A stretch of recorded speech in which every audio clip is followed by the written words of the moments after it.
Hello friends, சூப்பரான mutton keema samosa எப்படி பண்ணலான்னு பார்க்கலாம் வாங்க. ஒரு கடாயில் தேங்காய் சேர்த்துக்கலாங்க. பெரிய வெங்காயம் 2 வெங்காயம் நான் புதுசாக கட் பண்ணி சேர்த்துருக்கிறேன். அதை 2 வதக்கிட்டு 1 டீஸ்பூன் இஞ்சி பூண்டு பேஸ்ட் போட்டுக்கலாங்க. அதுக்கப்புறம் பார்த்தீங்கன்னா காரத்துக்கு 1/4 டீஸ்பூன் மிளகாத்தூள் போட்டுக்கலாம், 1/4 டீஸ்பூன் மல்லித்தூள் போட்டுக்கலாம், கரம் மசாலா 1/2 டீஸ்பூன் போட்டுக்கலாம். ஒரே ஒரு தக்காளி பொடிசாக கட் பண்ணி போட்டு உப்பு போட்டுட்டு இதை நல்லா வதக்கிக்கலாங்க. கொஞ்சமாக தண்ணி ஊற்றி இதை நல்லா தக்காளியெல்லாம் கொஞ்சம் சுருண்டு வர வரைக்கும் நல்லா வதக்கிக்கலாம்.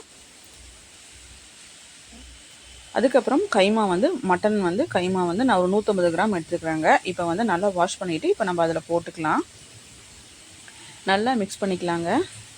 கொஞ்சமாக கொத்தமல்லியில போட்டுட்டு ஒரு 1/4 மணி நேரத்துக்கு நல்லா மூடி வச்சுட்டு நல்லா இதை வேக வச்சு எடுத்துக்கலாம். அதுக்கப்புறம் ஓப்பன் பண்ணி ஒரு கலரி விட்டுக்கலாங்க. மறுபடியும் மூடி வச்சிடலாம், நல்லா வேகட்டும். இப்போ பார்த்தீங்கன்னா நல்லா வெந்துருச்சு, நல்லா தண்ணியெல்லாம் சுண்டிருச்சு. இப்போ ஸ்டஃபிங் நமக்கு ரெடி ஆயிடுச்சு. நம்ம அவ்வளோதான், ஸ்டவ் ஆஃப் பண்ணிடலாம். இப்போ நம்ம சமோசா நம்ம ரோல் மாதிரி பண்ணிக்கலாங்க. இப்போ அதுக்கு பேஸ்ட்டுக்கு நான் 1 டீஸ்பூன் கார்ன்ஃப்ளவர் மாவை கொஞ்சமாக தண்ணி ஊற்றி நல்லா மிக்ஸ் பண்ணிக்கலாம். இந்த மாதிரி நான் சமோசா சீட் நான் சூப்பர் மார்க்கெட்டில் தாங்க வாங்கினேன். இப்போ அதை நம்ம மடிச்சுக்கலாம். ரொம்ப ஈஸி தாங்க. இந்த மாதிரி ஃபோல்ட் பண்ணிவிட்டு அளவாக 1 டீஸ்பூன் மட்டும் இதை எடுத்து உள்ளே வச்சிடலாம்.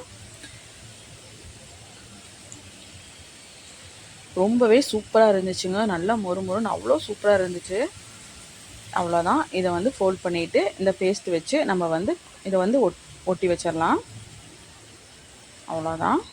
இதே மாதிரி எல்லா சீட்ஸ்லேயும் போட்டு ஸ்டஃபிங் வச்சு எல்லாம் ஃபஸ்ட்டு ரெடி பண்ணிக்கலாம். எண்ணெய் நல்லா காயணுங்க. நல்லா காய வச்சு இதை போட்டுடலாம்.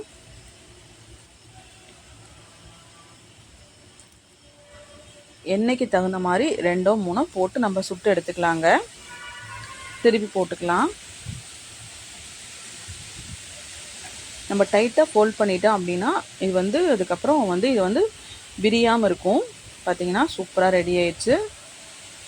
மட்டன் கீமா சமோசா சூப்பராக ரெடி ஆயிடுச்சு. மறக்காமல் இதை ட்ரை பண்ணி பாருங்கள். எப்படி இருக்குன்னு கமெண்ட்டில் சொல்லுங்கள். வீடியோ பிடிச்சா லைக் பண்ணுங்கள், ஷேர் பண்ணுங்கள். மறக்காமல் ஃபாலோ பண்ணிவிட்டு சப்ஸ்கிரைப் பண்ணிக்கோங்க. தேங்க்ஸ் ஃபார் வாட்சிங்.